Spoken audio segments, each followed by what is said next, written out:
There is a place in the state of Georgia where no criminal ever wants to go. That place is called Alto State Prison, formerly Lee Arundel in Alto, Georgia. If you come here, you surely won't make it out.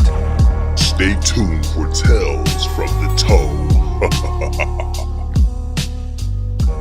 Booty Biscuits and Barnyard Pimp. Chapter 1. The Struggle. Shorty Doo-Wop leaned against the peeling cinder-block wall in Alto State Prison C building, a smirk playing on his lips. Athens, Georgia, might have birthed him, but these prison walls had shaped him.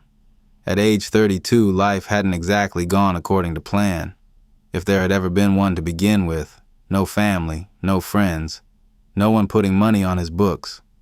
The only thing he could count on was the gnawing hunger that stalked him like a shadow, day in and day out, and the occasional ramen noodle soup he had to borrow from other inmates. He tried to keep his head down at first, minding his own business, but survival wasn't quiet. It was loud like the clanging of the kitchen trays or the whispers in the dark corners of the dorm. So, Shorty adapted, learned to survive the hard way. That's how the stealing started.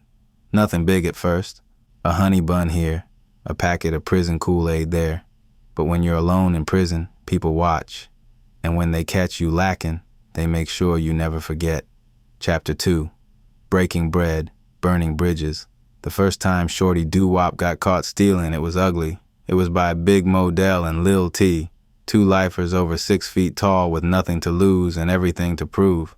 The beating they gave him wasn't just physical, it was psychological. A reminder that prison had its own currency, and respect was the most valuable coin. Shorty Doo-Wop lost his 2 front teeth that day, as Lil T's vicious boot stomping jarred them loose. Bruised and battered, Shorty limped back to his cell, where his bunkmate, Dontavius Switchboy Brown, sat eating a soup with a plastic spork. Switchboy worked in the prison kitchen, a position of hustle. In Alto, the kitchen wasn't just about food, it was about control. Who got an extra biscuit? Who got the bigger piece of chicken? Those decisions shaped alliances and sparked wars. "You look like you done got into it with a big-ass bear, my nigga," Switchboy remarked, eyeing his roommate as he kicked his shoes off. "Got caught lacking," Shorty muttered, collapsing on the lower bunk. "Yeah, that'll happen when you stealing people's shit. You want to eat, you come to me. I'll show you the ropes." And just like that, the seed was planted. Chapter 3. Chicken Day. 2 days later, desperate to clear a $300 debt to the Crips after a disastrous run in a spades tournament, Shorty made the decision he'd join his roommate in the kitchen. Unfortunately, Shorty Doo-Wop had to figure things out on his own on his first day on the job because his roommate had to call in sick with the flu. It just so happened to be Chicken Day, prison's equivalent of Thanksgiving. The first thing Shorty noticed was the smell, rich, greasy, and mouth-watering. Huge trays of golden brown fried chicken lined the counters, watched over by sharp-eyed inmates who'd been running the kitchen game for years. "You new?" one of the older guys barked. "Yeah," Shorty replied, keeping his tone neutral. "Stay out the way, bruh. All these birds been accounted for." But staying out of the way wasn't an option. Shorty had debts to pay. He waited until backs were turned, then grabbed a few extra pieces of chicken and stuffed them into a bag.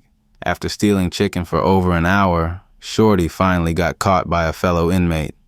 "Yo, lil man, why you took our chicken?" 4 Vice Lord's gang members shouted out. The confrontation escalated quickly. Cornered near the stove, Shorty's instincts kicked in. He grabbed a pot of boiling water and hurled it toward the men, the scalding liquid hitting 2 of them on their legs as they scurried to move back. Their retreat enough to buy him time to saunter over to the part of the kitchen where a guard was present. After making sure the 4 men were not pursuing him anymore, Shorty grabbed his plastic bag, stuffing it with more chicken, also cramming several buttery milk biscuits into the ass part of his boxer briefs and under his sack before clocking out early and heading back to the dorm. Chapter 4. Booty Biscuits Gone Bad. The hustle was real, and Shorty was finally getting his cut. Inmates lined up in his dorm to buy his contraband fried chicken and biscuits with nutsack and booty germs all over them. By the end of the day, he'd made more than enough to pay off the Crips. For the first time in months, he felt like he was ahead, but karma had its own way of balancing the scales. 3 days later, the dorm was in chaos. Inmates were doubled over in pain, sweating and groaning as a stomach virus swept through the building. The victims all put two and two together and came up with a conclusion. Shorty Doo-Wop's stolen chicken and biscuits made them all sick. Word spread fast. "Man, you selling dirty food," one OG asked the conniving hustler. "I ain't know," Shorty protested, but the damage was done. He'd gone from a hustler to a pariah in record time. By the end of that day, almost all of the inmates who had gotten sick gathered together and stormed Shorty Doo-Wop's cell, pummeling him into a pile of bones. His roommate, who was taking a shower at the time, returned to the cell and made an about-face, reluctantly going up to the booth to inform the officer of what happened so he wouldn't get blamed for it. Shorty Doo-Wop stayed in the infirmary for 2 months before being transferred to another facility, where hopefully he didn't start his shenanigans all over again.